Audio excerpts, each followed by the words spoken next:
বাংলাদেশের দক্ষিণ পশ্চিম সীমান্তে অবস্থিত যশোর জেলার অন্তর্গত শার্শা উপজেলা।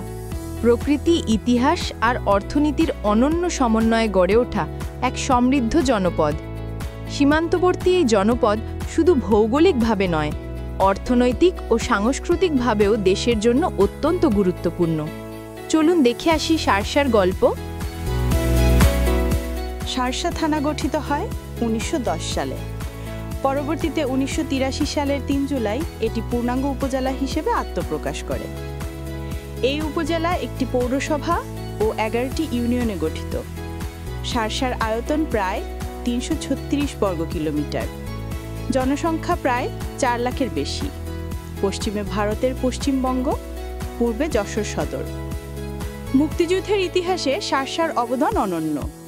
মুক্তিযুদ্ধের অন্যতম নিদর্শন বীরশ্রেষ্ঠ নূর মোহাম্মদের সমাধি শার্শা উপজেলার ডিহি ইউনিয়নের কাশীপুর গ্রামে অবস্থিত।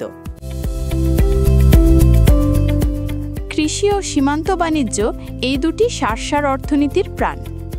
শার্শার প্রাণকেন্দ্র বেনাপোল স্থলবন্দর। এটি দেশের সবচেয়ে বড় স্থলবন্দর, যেখানে প্রতিদিন হাজারো ট্রাক পণ্য আমদানি রপ্তানির মাধ্যমে দেশের অর্থনীতিকে সচল রাখে।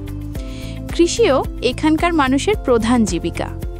ধান, গম, পাট, আখ, মাছ ও সবজি চাষে সমৃদ্ধ এই জনপদ। পাশাপাশি রয়েছে শিল্প প্রতিষ্ঠান, যেমন আফিল জুট উইভিং মিল ও আফিল অ্যাগ্রো লিমিটেড।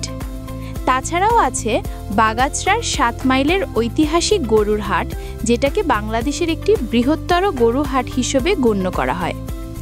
এখান থেকে বাংলাদেশের অর্থনীতিতে একটি মোটা অঙ্কের অর্থ জমা হয়। যশোরের পর্যটন ঐতিহ্যের কথা বলতে গেলে প্রথমেই আসে ঐতিহাসিক যশোর রোড। ব্রিটিশ শাসনামলে কলকাতা ও অবিভক্ত বাংলার প্রথম জেলা যশোরের মধ্যে যোগাযোগ সহজ করার জন্য এই সড়কটি নির্মাণ করা হয়। ব্রিটিশ ভারত জমিদারি শাসন এবং পাকিস্তানি শাসন সহ বিভিন্ন ঐতিহাসিক সময়ে এই রাস্তাটি গুরুত্বপূর্ণ ভূমিকা পালন করেছে। ১৯৭১ সালের স্বাধীনতা যুদ্ধে যশোর রোড এক জীবন্ত ইতিহাসে পরিণত হয়। এই সড়ক পথে শরণার্থীরা সীমান্ত পাড়ি দিয়েছেন এবং পাশে অসংখ্য মুক্তিযোদ্ধা ও শরণার্থী শিবির গড়ে উঠেছিল। যশোর রোড বাংলাদেশ ও পশ্চিমবঙ্গের বুক চিরে বয়ে গেছে, যা দুই বাংলার মানুষের মধ্যে একটি ঐতিহাসিক সংযোগ স্থাপন করেছে। রাস্তার দুপাশে সারিবদ্ধভাবে দাঁড়িয়ে থাকা শতবর্ষী প্রাচীন রেনট্রি গাছগুলো এই যশোর রোডের এক অনন্য বৈশিষ্ট্য এবং ইতিহাসের নীরব সাক্ষী।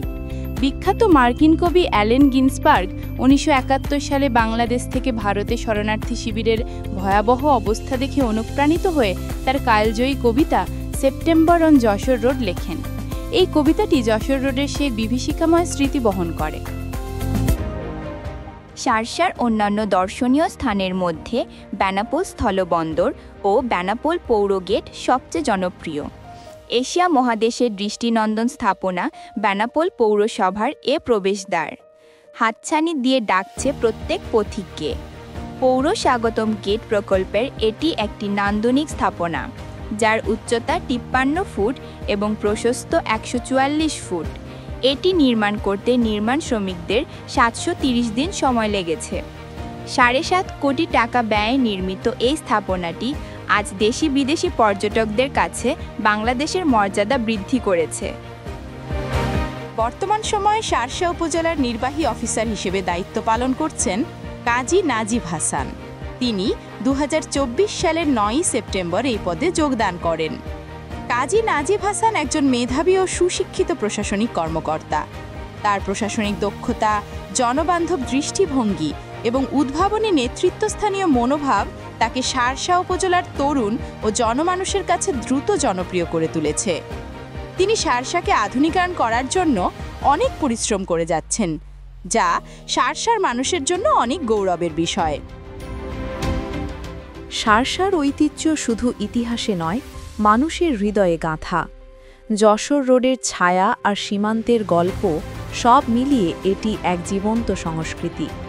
আর সেই ঐতিহ্যের মিষ্টি স্বাদ যেন লুকিয়ে আছে জামতলার মিষ্টিতে। শার্শা, এখানে সীমান্ত মানে শুধু বিভাজন নয়, বরং সংযোগের গল্প। এই জনপদ জানে কিভাবে সীমান্তকে পেরিয়ে যেতে হয় স্বপ্নে, সাহসে আর শ্রমে।